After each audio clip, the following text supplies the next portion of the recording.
New evidence has come to us via the Houston police behind the disappearances in the Houston area. The police believe that the disappearances are linked to one individual.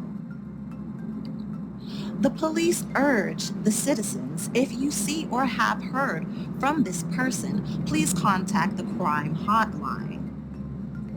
The police believe that the suspect is targeting young professionals or collegiate African American women.